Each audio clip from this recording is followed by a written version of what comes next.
안녕하세요. 메모리 로드의 발표를 맡게 된 양재영입니다. 사진은 생각보다 많은 정보가 담겨 있습니다. 사진을 저장하는 것이 기억한다는 의미가 통하는 시대입니다. 갤러리의 수많은 사진들 사이에서 내가 찾고자 하는 사진 한 장을 찾아 헤매본 적이 있으신가요? 정보의 저장은 쉬워졌지만 해당 정보를 제대로 관리할 수 있는 도구는 많지 않습니다.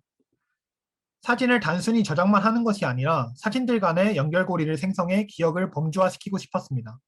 어떤 일을 기억할 때 시간의 흐름대로 나열하듯 해당 장소를 찍었던 장소, 거리, 풍경을 매개체로 연결하고자 했습니다. 그렇다면 사진을 연결시키는 과정을 사람들이 직접 하려고 할까라는 의문이 들었습니다. 저희 웹의 실질적인 수요를 파악하고 싶었고, 실제로 많은 사람들이 사용하는 구글 포토 스토리지의 운영 현황을 살펴보게 되었습니다. 구글 스토리지는 20년 6월 25일에 사진과 동영상을 한눈에 찾아볼 수 있는데 초점을 맞춰 지도 위에 저장된 사진과 동영상을 띄우는 기능을 업데이트했습니다. 이 지도 보기 기능은 구글 포토가 나온 이후 가장 많이 접수된 요청 중 하나였다고 합니다. 저희는 실제적인 수요가 있음을 간접적으로 확인한 후 확신을 갖고 기획을 완료할 수 있었습니다. 메모리 로드는 여러 장소를 시간별 흐름으로 묶어 기록할 수 있는 서비스입니다. 이에 따라 메모리 로드는 다음과 같은 4가지 기능을 선보이게 되었습니다. 저희는 제목과 사진을 넣은 장소를 묶어 하나의 큰 흐름으로서 저장합니다.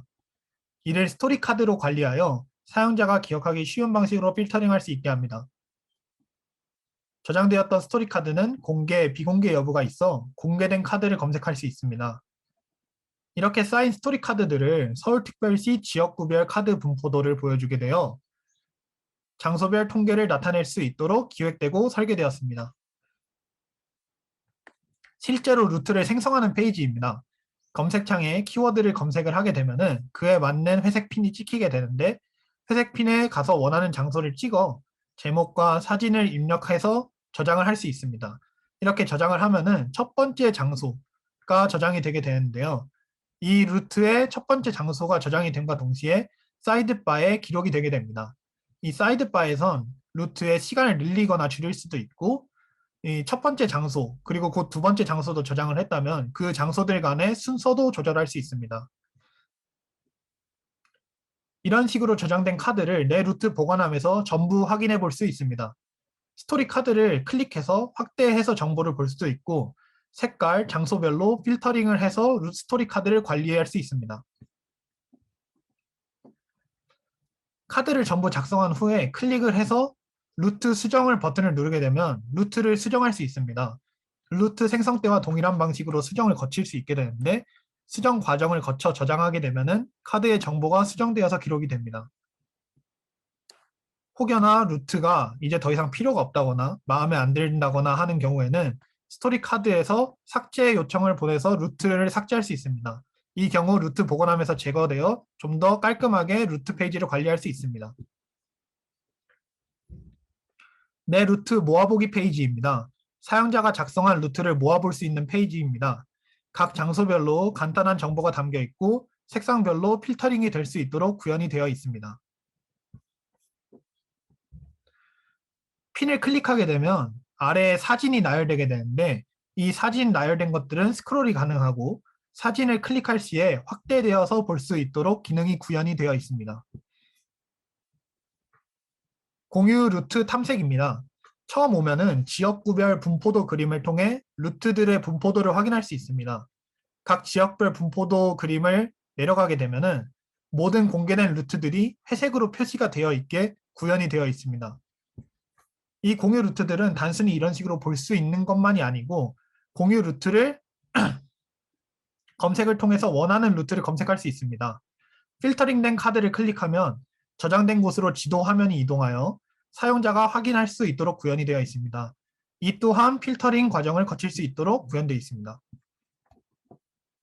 공유 루트를 검색하거나 탐색하는 것은 사실 체험하기만으로 가능하지만 내 루트 보관함과 같은 기록 저장 기능을 체험하기 위해선 로그인을 해야 합니다. 이를 위해서 회원가입, 로그인, 로그아웃, 회원 정보 수정, 회원 탈퇴 기능을 구현했습니다. 저희 프로젝트 팀원을 소개하겠습니다. 동훈님께서는 풀스택으로서 주로 루트 API, 루트 검색 페이지 기능을 맡아주셨습니다. 항민님은 프론트엔드로서 메인 페이지, 로그인, 회원 가입 기능을 맡아주셨습니다. 승현님은 루트 생성 페이지, 루트 보관한 페이지 구현을 담당해 주셨습니다. 저는 유저 API 및 클라이언트 서버 배포를 맡고 진행하였습니다. 저희가 사용한 기술 스택입니다. 프론트엔드에선 HTML, CSS, 타입스크립트, 리액트를 큰 틀로 사용하여 구축하였습니다. 상태 관리를 위해 리덕스를 사용하였으며 서버와 엑시오스로 연결 요청을 했습니다. 백엔드에선 REST.js로 구현된 서버로 응답을 해주게 되고 타입 ORM, MySQL을 통해서 데이터베이스 관리를 하였으며 이를 스웨거를 통해서 클라이언트에게 실시간 요청 API 문서를 작성해서 보내주었습니다. 다음은 멤버별 Q&A 시간입니다. 저는 동훈님에게 여쭤볼 게 있는데요. 어드밴스드 구현 요소 중에 나만 저장한 장소를 알려주는 기능을 구현하셨는데 혹시 어떤 로직으로 접근하셨나요? 저희 프로젝트의 심화 기능 중 하나는 사용자가 저장한 핀이 다른 사용자가 저장한 핀과 일정 거리가 떨어져 있으면 팝업으로 알려주는 기능입니다. 이 기능을 구현하기 위해 구 위의 거리를 구하는 하버사인 공식을 이용했습니다. 현재는 핀을 추가, 업데이트, 삭제할 때마다 다른 핀들과 전부 비교하는 방식을 사용하고 있지만 이 방식은 저장된 핀이 많아질 경우 저장되어 있는 모든 핀과 비교해야 되기 때문에 시간이 오래 걸린다는 문제가 있습니다. 이 문제를 해결하기 위해서 핀을 저장하는 테이블의 자기 참조 관계를 이용하는 방법을 생각 중입니다. 지도를 구역별로 잘게 쪼개 가까이 있는 핀들을 그룹으로 관리하면은 핀을 추가, 수정, 삭제할 때마다 전수조사를 피할 수 있고 시간 복잡도를 개선할 수 있을 것입니다. 다음 질문입니다. 홍민님, 반응형을 포함한 웹페이지는 레이아웃을 어떻게 구성하셨나요? 네, 먼저 웹페이지 레이아웃을 어떻게 구성했는지 말씀드리겠습니다. 먼저 사이트에 있는 페이지들의 구성을 크게 나눠보면 헤더와 본문으로 나뉩니다. 헤더는 모든 페이지에 들어가고 화면을 다른 곳으로 이동시켜도 항상 화면 상단에 위치해야 하기 때문에 포지션을 픽스드로 고정시켜서 유저가 화면을 이동해도 상단에 항상 헤더가 위치하게 했습니다.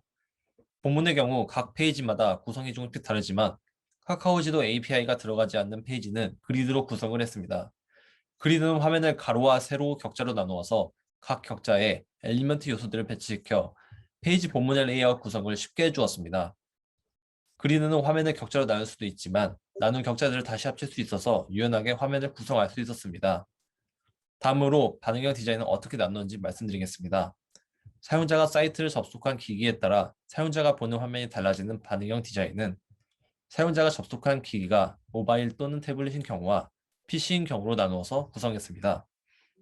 미디어 쿼리를 이용해서 헤더는 모바일과 태블릿으로 접속했을 때와 PC로 접속했을 때의 디자인을 다르게 구성했습니다.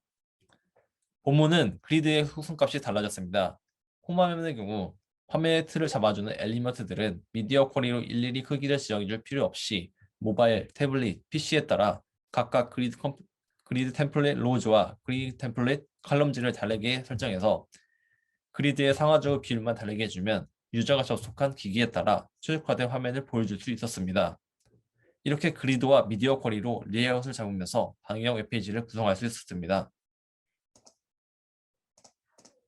승현님, 루트 생성 페이지의 사이드바 드래그 앤 드랍 이벤트를 직접 구현하려고 시도하셨는데 어떤 점이 어려웠나요?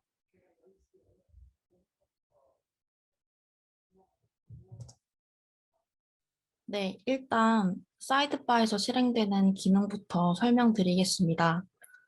루트 생성 페이지의 오른쪽 사이드바에서는 마커의 시간과 순서를 조정할 수 있습니다. 조정된 순서는 지도 위에 직접 반영되기 때문에 사이드바 내부의 엘리먼트 배열 로직을 짜는 일이 중요했습니다. 모두 직접 구현해야겠다는 생각에 드래그 앤 드롭 모듈을 처음부터 만들기 시작했습니다.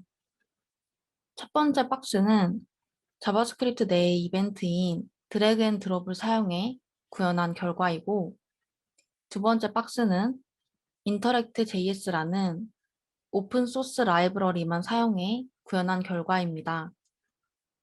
인터랙트 JS는 형제 노드들 간의 관계는 고려하지 않는 라이브러리였기에 엘리먼트끼리 겹침 현상을 발생시켰습니다. 이 겹침을 해결하기 위해 브라우저 탑에서 엘리먼트까지의 y-값을 계산해 이동을 막는 방향으로도 구현을 해보았습니다. 결과적으로 프로젝트에는 리액트 그리드 레이아웃 라이브러리를 적용했습니다. 이 모듈은 노드의 절대적인 y-값과 높이값을 반환했기 때문에 순서와 시간의 변화를 상태에 반영시킬 수 있었습니다. 개발자로서 도전 정신도 물론 중요하지만 이미 존재하는 라이브러리를 적재적소에 도입하는 역량 또한 중요하다는 것을 깨달았습니다. 다양한 라이브러리 간의 장단점을 비교 분석하는 작업이 진행되었으면 하는 아쉬움이 남는 시도였습니다.